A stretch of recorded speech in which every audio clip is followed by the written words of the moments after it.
Welcome to Talking Sens. I'm Money's podcast. I'm your host, Azrin. And today we have a very special guest, Dinesh, from Sirius A Capital, a global private equity firm with a really interesting and diverse portfolio. We're going to dive into how Dinesh and his company have been thriving in the high growth industries and how CapBay financing have helped them along the way. Awesome, it's great to have you here. But let's start from the beginning and just tell us a bit about Sirius A Capital and yourself. So my name is Dinesh. I'm a partner at Sirius A Capital, a private equity firm based in Malaysia. Of course, we have offices overseas, but mostly in Malaysia. Thank you for having me here, Azrin. It's a pleasure meeting you and the team.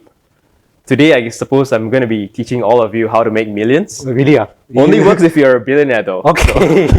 That kind of rules out a lot of people already. Yeah, so don't worry. I think it's a pretty good title to our podcast today. I kind of wish that was the case with Sirius A Capital, but I'm sure Sirius A Capital, as a private equity firm, you guys do something more serious. Yep. So if you can just tell us a bit more about Sirius A Capital and what they do. So, like I mentioned, we are a private equity firm in Malaysia. We are, in terms of portfolio, we are very diversified. So we have lots of more traditional businesses that we own and also more, suppose, new and upcoming trending businesses. So in terms of traditional businesses, we are in real estate, we are in the automotive sector, we are in F&B, on top of more traditional stuff like timber logging and stuff. So I could go on and on about all the businesses that we have, but I feel like we should highlight on the ones that we are now focusing on. So the few industries that we're focusing on are those that are on the verge of transformation. So essentially those somewhat assumed to be traditional businesses, but the way we think about it, the way we go about it is that how can we change those traditional businesses to become modern businesses? How do we inject a new way of thinking? How do we inject more resources into the businesses? How do we inject a culture of disruption into all these traditional businesses? And perhaps with the stuff that we inject into it, how can it become a modern business? How can we change those into a more disruptive businesses? How can we raise those ceilings of what was previously thought to be a saturated business, a mature business? How do we break that barrier and make it a more innovative, a more modern business per se? So you guys cover many areas as Sirius A Capital, right? What I want to know is how do you guys identify high growth sectors, and what is Sirius A Capital strategy behind investing in them? So what we normally do in terms of strategy is that we look at all these traditional industries and then we rethink which industry could use change, which industry could use a bit more technology in it, which industry could use a little bit more of a forward way of thinking in it, a little bit more of a disruptive way of thinking in it. And then we see with all these ingredients injected into these so-called traditional businesses, what sort of the returns we can expect. So usually, as traditional as a business can be, and if we inject all this new way of thinking, more resources, etc., the returns are now exponential. It's not just capped. It's not at a ceiling where it was once thought it could be. So that's how we identify new industries to invest in. How's the process that for you to go through all this? Does it take a lot of brain power just to identify, or is there a certain fear of choosing the wrong market or industries? No, we at Sirius A Capital, we embrace change. So we embrace risk, we embrace change. Of course, calculated risk at that. But okay, so you're not just but we love shaking things up. We love taking a little bit of risk here and there. Of course, most of the time it turns out okay, but at times, I'll be honest, it hasn't turned out too well for us. But of course, when things don't go the way you want, you learn a lot more than you would expect. And of course, with those learnings, you can improve your other businesses and etc.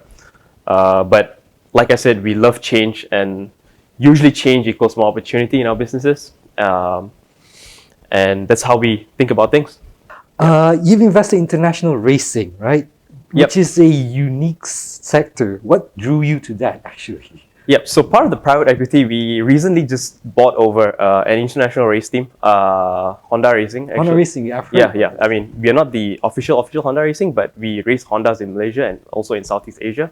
So what we do, our company is called Fast Racing Asia, and what we do is, and why we bought it in the very first place is because while we love racing, I mean, personally and also my partners, we all have a racing career besides our financial career.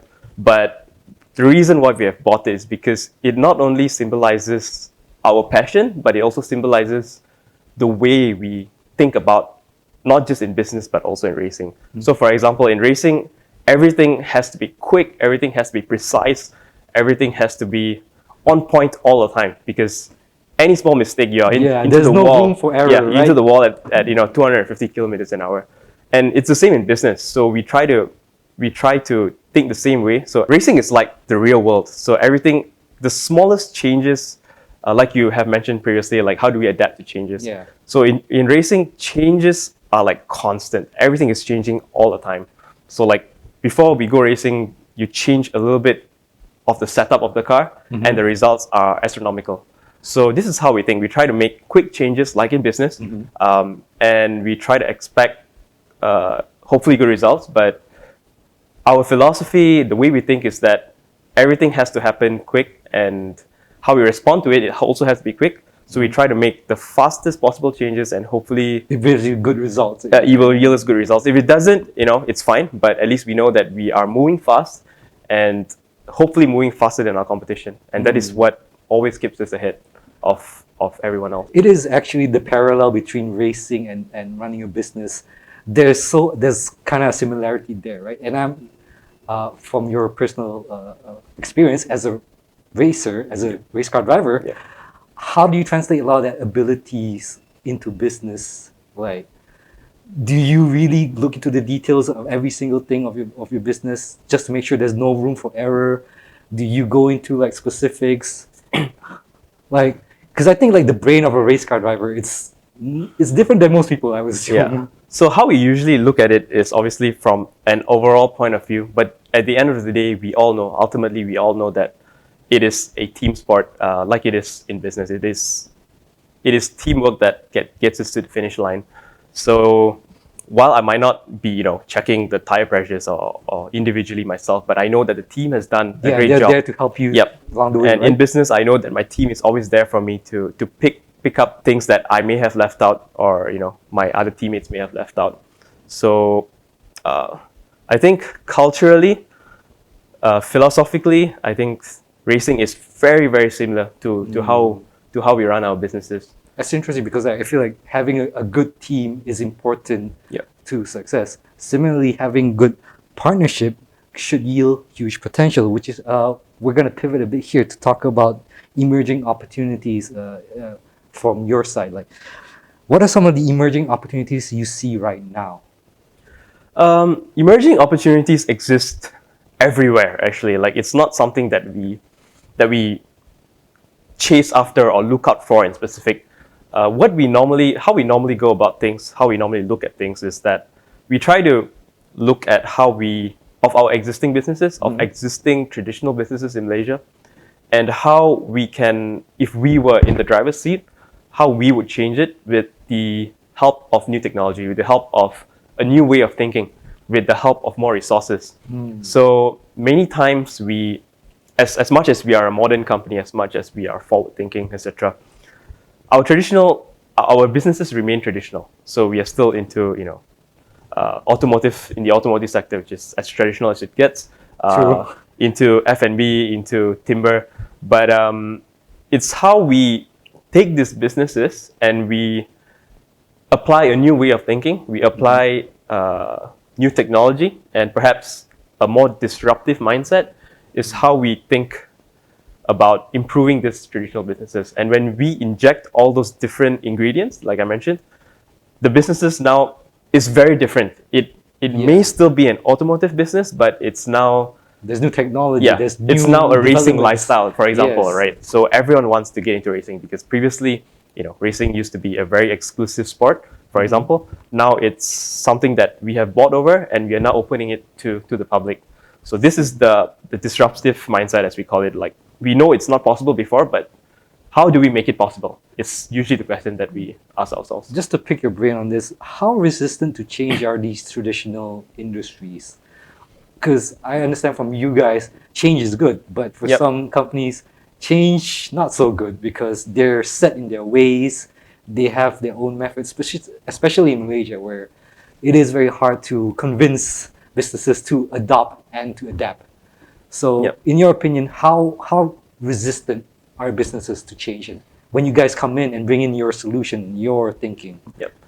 Let's take a step back. The reason why I believe businesses are resistant to change is because they're afraid that the change that you bring to the table would impact the business negatively. So this is why they try to do things the way that they have always been comfortable of, Yeah. and try not to stray away from that. Basically, they're in their comfort zone, and if you move out of that, then I suppose they're afraid of the unknown, of what the unknown change can bring to the business. But us, the difference with us is that we are not afraid of failing. Like, many times we have failed, but of course, failing is, as much as we don't prefer it, but with every failure, we learn a lot, and of course, we try not to make the same mistake in the future. So I think with change, like you mentioned, the reason why we change very often, we are okay with change is our philosophy, is because we are okay with failing. Because if we fail, we just pick it right back up and do it again, differently, of course.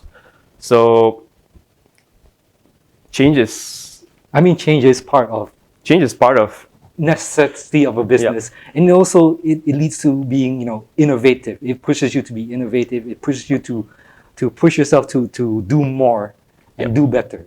So let's talk about success. What do you think are the key factors behind Sirius A Capital's success thus far? I think to answer your question, there's two parts to this. Number one is how we embrace change, and number two would be how we are willing to take lots of risk, more risk than the usual business in Malaysia. So in terms of change, we love change. Like, change equals opportunity, opportunity equals better prospects, and better prospects equals better returns, usually. In terms of risk, we don't shy away from taking lots of risk. Of course, it is calculated, but we love taking risks. We love changing how we can think of things, how people can think of things, and how the industry thinks of things. In this business, I feel like in businesses that we are invested in, incremental changes usually don't bring much of a difference. We are not interested in incremental changes. Those small changes, small investment, basically. Exactly. Yeah. What we are more interested in is creating new trends, creating new ideas that really change. Disrupting. Yeah, like re-changing the way people think about certain industries, and that's what we are, which I can attribute our success to. It's because small incremental improvements. I mean, they're great and everything. They're better for operations. Operationally, they bring in efficiency, etc. But ultimately, if you're talking about growth, you're talking about expanding your business. You have to think things differently, and only when you can change the market, you can change the way people think, you can change the way you think about things. That's where opportunities that people have not thought about exist. Yeah, so because usually when you're stuck in a certain way, you don't really see beyond it. Right? Yeah, there's tunnel vision, and you're stuck inside the box, and you don't see the opportunities outside of it. Yep. And for me, at least what I can tell is that Sirius A Capital push for that change, for that innovation, is important to your success. Very simple example, right? Like, we sell cars, but how do we disrupt the way of thinking? Like, we don't just sell cars, really we just want to sell the experience. Like, for example, one of the products that we have is that if you bought a car with us and you were interested in driving it overseas, we would totally be able to do that for you. So if you bought a Ferrari with us, we can arrange a track day in Spa, Belgium, or in Mugello, Italy. We'll bring you in the car there, we will prep you up, we'll prep the car up, we'll give you a blast of a day driving your Ferrari down the best tracks in the world. And that is all part of our service. Like, people just think that we sell cars, but no, we sell an experience. And that's how we change the way of thinking. The approach towards what it is that industry is Yep, about. exactly, People yeah. think it's, oh, you buy a car, Yep. you're done, that's it. But Yep. you're pushing it one step further, Exactly, making yeah. that change, making that innovation as well. Because the automotive sector, traditionally, even now, people still think about it as, people buy cars, people sell cars. But what people forget to realize is the fact that the automotive sector is a lot more than that. It's about driving. It's about enjoying the cars. Experiencing, It's yeah. about experiencing the pleasure of taking it. If it's not overseas, even in Malaysia, there's so many beautiful roads to drive on. It's about enjoying that piece of art or machinery that you've bought. And now, as a business, we don't just think of ourselves as car sellers. We think of ourselves as experienced sellers, if that makes sense. So we don't just stop at selling you the car. Experienced curators, basically. Yeah, we think about how to sell you the whole experience of enjoying the car that you just purchased with us. Yeah. So you don't just buy it and put it and park it and that's Yep, it. pretty much. You're experiencing it as what it is, a luxury Exactly, car that yeah. should be enjoyed, right? Exactly. So I mean, based on that, I can see that the key factors here are change, risk, and pushing that limit in terms of experience. Now that you mentioned risk, like this could be, a risk that we take and it might not have paid off, but it's something that we had to try because if we don't try it, you wouldn't know. And if you don't know, that's an opportunity missed. So you just have to give it a go. Just do it, and see how it goes. And words to live by. Yeah. But to me as well, I do believe that Sirius A Capital success doesn't just attribute to that. There's also your work with CapBay as well in terms of like reaching the success that you guys have reached thus far. Yep. We'll talk about that in just a little bit. So, talking about CapBay, it's clear that you guys built something extraordinary at Sirius Capital, but I believe CapBay has helped you guys along the way. But first, how did you hear about them? Like, how did you find CapBay and what led you to, seeking financing from their side? As a private equity, we are always open to fundraising. We're always looking for more funds. And we pretty much know all the options that we have within Malaysia and perhaps outside of Malaysia. But in Malaysia, the finance industry it's not too big, so we all kind of know each other. And when we first heard of CapBay, we pretty much got connected with their management. And straight away, we knew that these people are very similar in how they think. We are very similar in how we think. So we thought that at that point, we thought that, this is not just going to be a financing exercise. It's going to be more than that. It's going to be Like a us partnership. finding a partner who understands our needs and can help us in our process of expanding our business. So my question is like, why didn't you guys consider traditional financing first? Like, is there something that you feel CapBay offers that traditional financing option doesn't provide? Like I said, when we look at financing, we want people who think like us, who think as fast as us. And in our business, especially people who embrace change a lot, we want something that is agile, and we want something fast. So that is our two main requirements when it comes to financing in our industry, at least. And those are qualities that I believe is very difficult to find with more traditional, say, financial FIs in Malaysia. CapBay, on the other hand, they think like us. They are more disruptive. They are fast, agile, and we believe that from the very get-go, we believe that we could make amazing partners, because if I wanted a product that has to be rolled out in the next 1 month, the bank would take, 2-3 years to develop that product.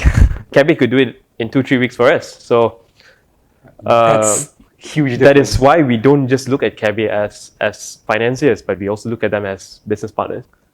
So CapBay was able to meet Sirius A Capital's need for speed and flexibility, agility in terms of financing. But like when we go into detail, can you share like how their financing specifically helped your business? So let's just take a step back. Like for us, as a private equity, we don't really, it doesn't really matter where the funds come from. It could come from a traditional FI, like a bank. It could come from a more niche company like CapBay, a more digital company like CapBay, or it could even come from a high net worth individual, or ultimately it could even come from one of the partners. So it's out of pocket. Yeah, out of pocket. But when we think about this, when we think about how we want to fundraise, we have certain criteria that we need to tick. And obviously, one of the main criteria, one of the main requirements that we have from our side is how the funds that we raise help us beyond just being a number in the bank. How does the fund actually help us roll out our product? How does the funds actually help us operationally? How does the fund actually help the team create more products quicker and more efficiently? So that's one of the criteria. So it's funding with purpose. That's not exactly. just having it in the bank. Exactly. Yeah.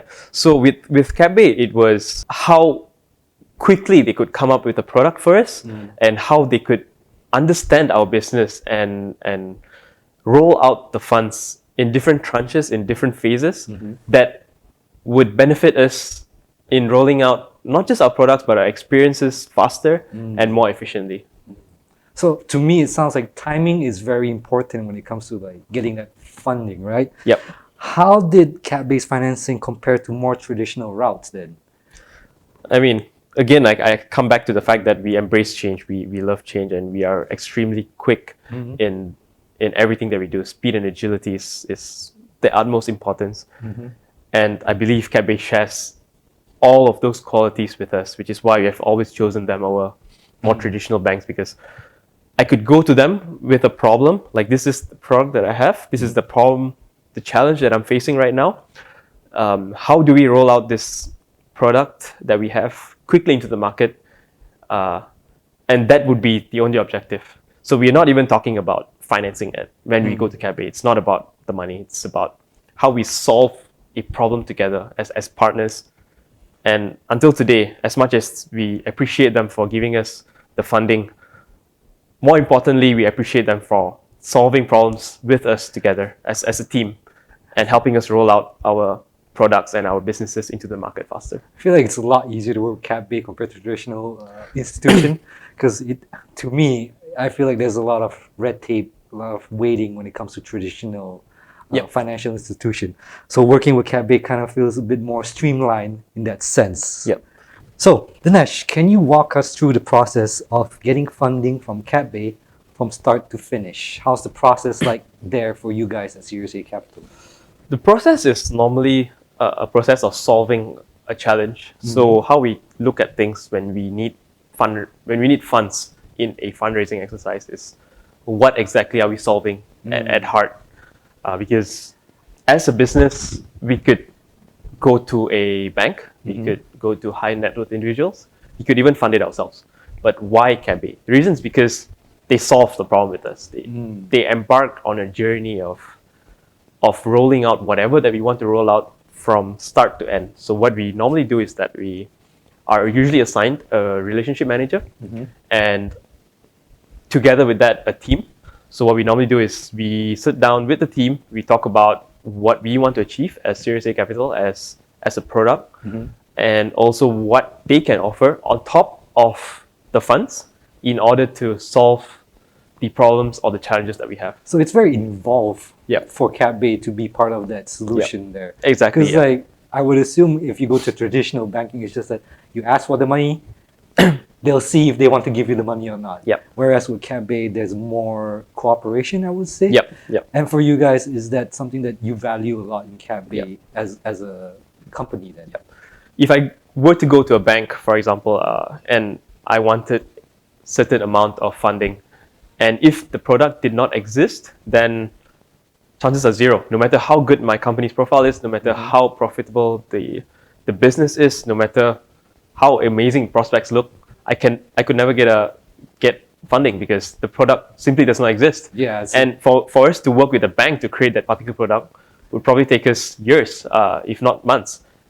And on top of all that, I am not sure if they would be willing to come sit down with us, work with us to create that product that both solves our problem and also helps their bank.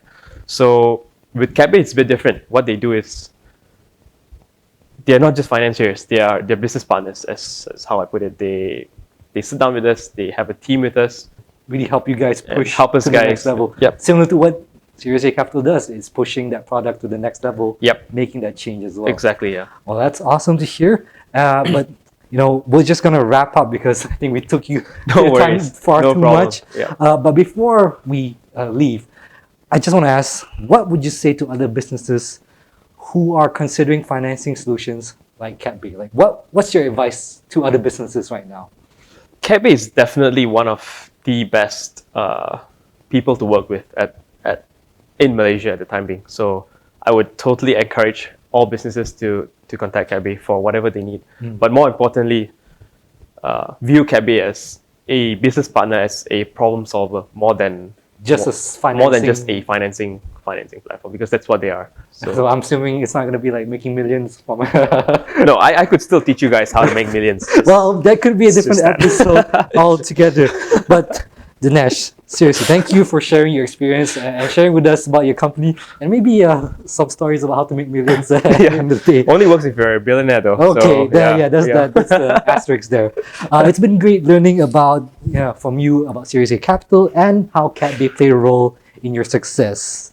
So thank you again for coming over, man. It's been an honor and a pleasure. Thank you, Azrin. Thank you. So for everyone else, if you enjoy what you see here, please subscribe, comment, share, like. And if you want to learn more about CapBay, check in the description below. And making millions. Oh, there you go. Thank you so much.